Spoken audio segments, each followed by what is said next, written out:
We are a part of China, we have always been a part of China, and we are all Chinese people.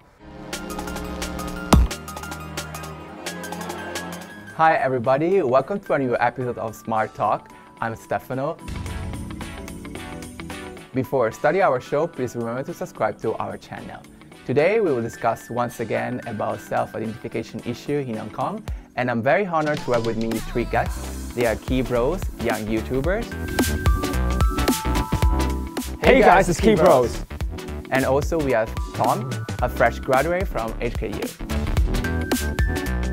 Hi guys, I'm Tom and I'm a fresh graduate from Hong Kong U. How do you think, guys, you are different from the other Hong Kong youngsters? Well, I think one thing we are quite different is we do have a kind of global mindset. So because we grew up obviously in a partially local school, all right, and then we have exposure to traditional Hong Kong culture, so we know a lot.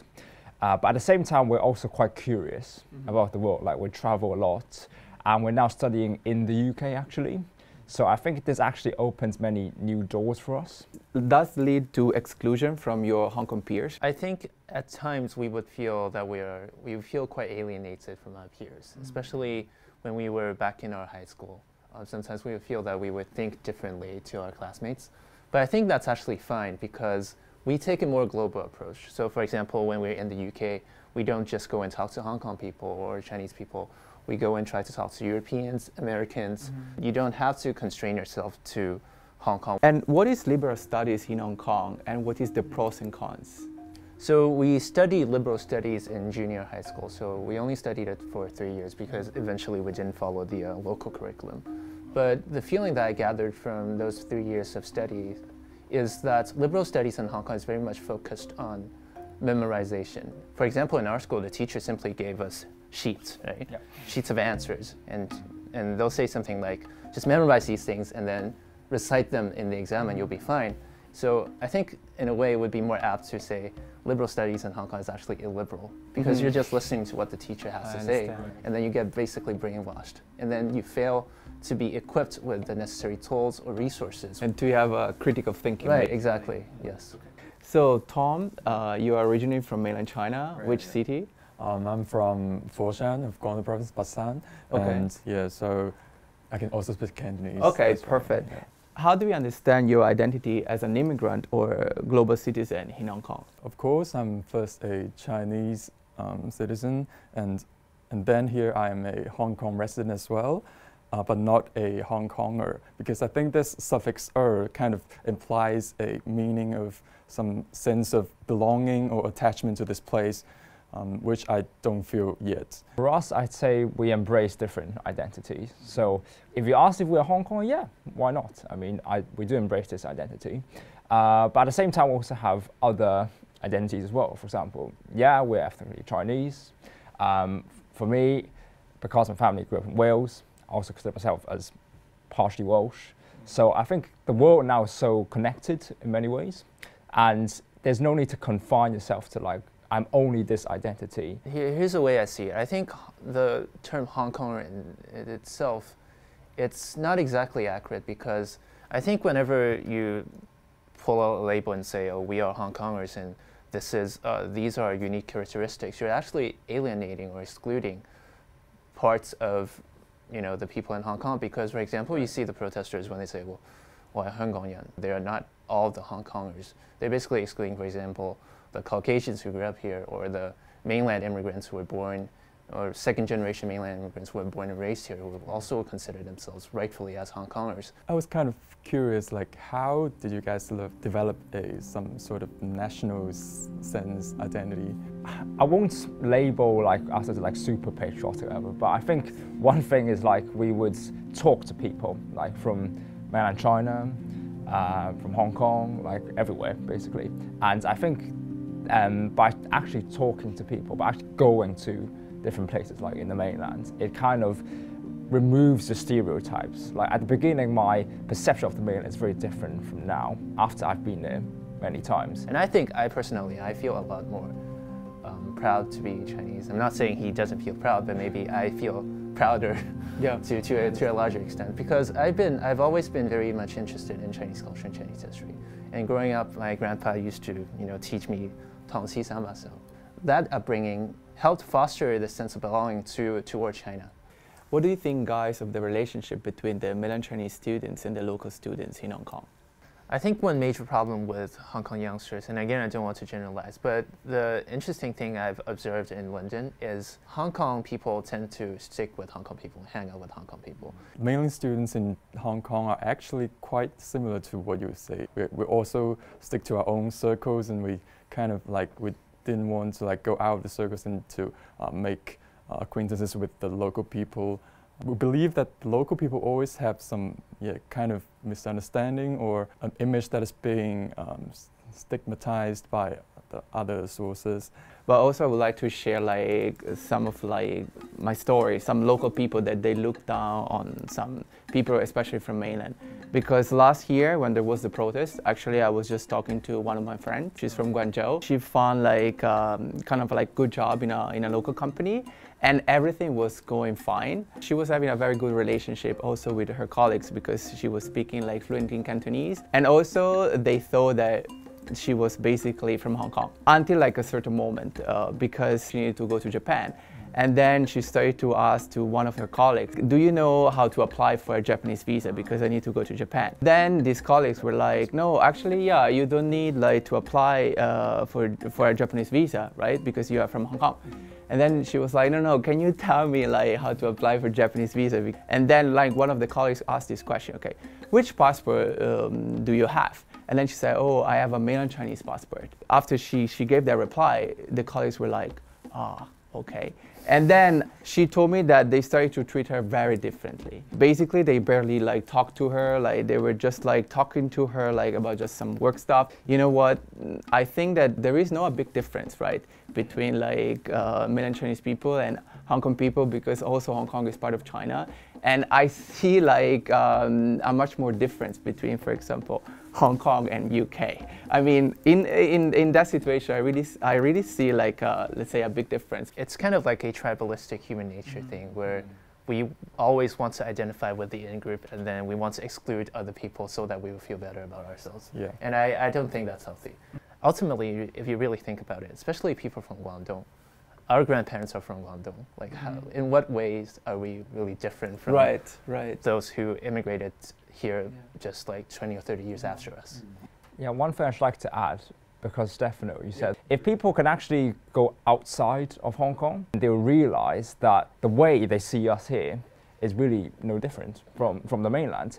But also because, let's say, Hong Kong was always part of China. Yeah, except like the British colonial period, but before, like, it was not like belonging to another country. It was still like belonging to China. So maybe they want to ignore like a certain part of history as well. Like, for example, went to the Han tomb in Lei Changok. It's like a Eastern Han Dynasty tomb in like Shamshui. It was like 2,000, 3,000 years old. And this shows that, like, historically, all right, it is a fact. You can't deny that. Yeah, you can't. And there are also tons of other places as well, like in Hong Kong, like rock carvings we've been to before, that basically show that we were part of the Middle Kingdom. We are a part of China. We have always been a part of China, and we are all Chinese people. But I also want to say that the mainland is a very diverse place in itself. You know, for example, if you go to Xinjiang, they have their unique culture. The Uyghurs there, they have their own language, they have their own food, they have their own religion. It's very different from people who say in, I don't know, in Shandong. So one thing that we have always supported is this idea of having a more inclusive Chinese dream. It's that Hong Kong can maintain its unique cultural identity, and I actually think the mainland people have no problem with Hong Kongers being, you know, remaining the same. It's just that we can all exist peacefully and coexist peacefully under the Chinese umbrella. And Tom, do you feel now integrated in the Hong Kong society? In fact, not really. Although I speak Cantonese, but you know, we have different like friend circles, we have different popular cultures, and we use different social media. That was a really important thing. In fact, many Hong Kong young people, they just kind of like follow the trend. They didn't actually know what was going on. They would just want to be a part of it, part of the group, so that they were seen. So I think in Hong Kong, especially amongst the younger generation, when you don't necessarily have a strong opinion on something. You tend to take the most simple or politically correct approach, which is to say, yeah, I guess I'll just go with the flow and I'll agree with whatever the majority says. I think it's a counterproductive thing that people have just decided to go with the flow, because I think that's actually anti the Hong Konger identity. We have lots of classmates who might share a similar opinion to us, but it's just that they've never had a loud voice in public that they can latch onto and say, oh, I agree with this person, I support this person. Because if no one dares to speak out, then no one will speak out. Someone has to take the lead. So how do you feel about when you hear that the mainland Chinese people, even the foreigners, are stealing like local people opportunities and jobs here in Hong Kong? These are kind of very rare situations now. I didn't hear that quite much nowadays. But there's not so much to say about this because it's kind of a childish and ridiculous charge, because it is a meritocracy society.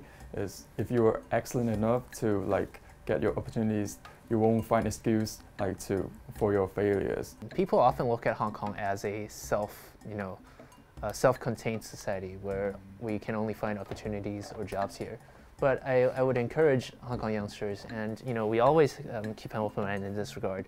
We can also always look north. We can always go to the mainland, go to the Greater Bay Area. Yeah, there will be the Greater Bay Area approach. We can go and look for job opportunities there. I think recently there was this program in Shenzhen where Hong Kongers can, for the first time apply to be civil servants in the mainland. And I think people can respond to the goodwill that the mainland has shown to Hong Kong youngsters, and take advantage of that opportunity. So I think we have to look at ourselves and think, how can I provide a skill set that would entice an employer to choose me over my competitors, instead of saying, oh, you're from the mainland, you're stealing my job. But maybe he's doing a better job than you. Right. So maybe you can look at yourself first, look internally, and that's Chinese culture, right? Yeah. There's a saying called 外圓內方, which is you look at other people in a tolerant and in a benevolent way, but you look at yourself in a strict way, right? So you first look at your weaknesses, and then you look at other people. Right. Yeah. Very beautifully said. And to recap, how can this situation be improved? Especially how to enhance mutual understanding and promote a sense of national identity?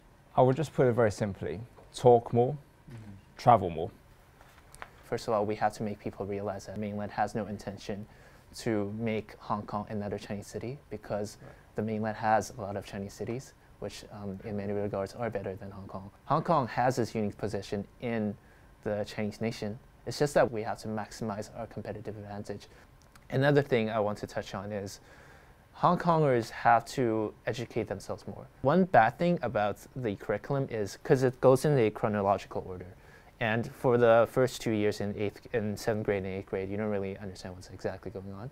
But once you start to have that independent kind of consciousness, that sort of awakening where you kind of start to see the world in a different way, in 9th grade, all you learn about is modern Chinese history. So you go from the Opium War to the Great Leap Forward, Cultural Revolution. So all you're getting is negative feedback. And then you start to develop a very negative perception. So I think people have to, again, look at Chinese history in a holistic way. Really do some digging, do some self-education. I really hope that we can throw away all those labels. Many Hong Kongers and mainlanders, that they just, at the mention of your name, and they just hear that, oh, you're a mainlander, so oh, I'm not going to talk to you, and you're not on my side, so bye-bye. And we'll say, oh, you're a mainlander, you're one of those little pinkies, and oh, you're Hong Kongers, you are a separatist, or there are all those bunch of things on the internet, but I really don't hope this is the case.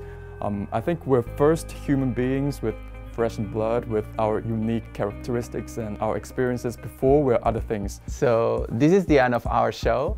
I want to remind to anybody who does not agree with today's opinion or with our previous opinion to challenge us and take part of our show. Thanks again to our guests, Tom and Keybros. And we have a slogan. We say, through dots we connect. Can you say for us? Through dots we connect. Okay, perfect. Thank you very much. Please remember to subscribe to our channel.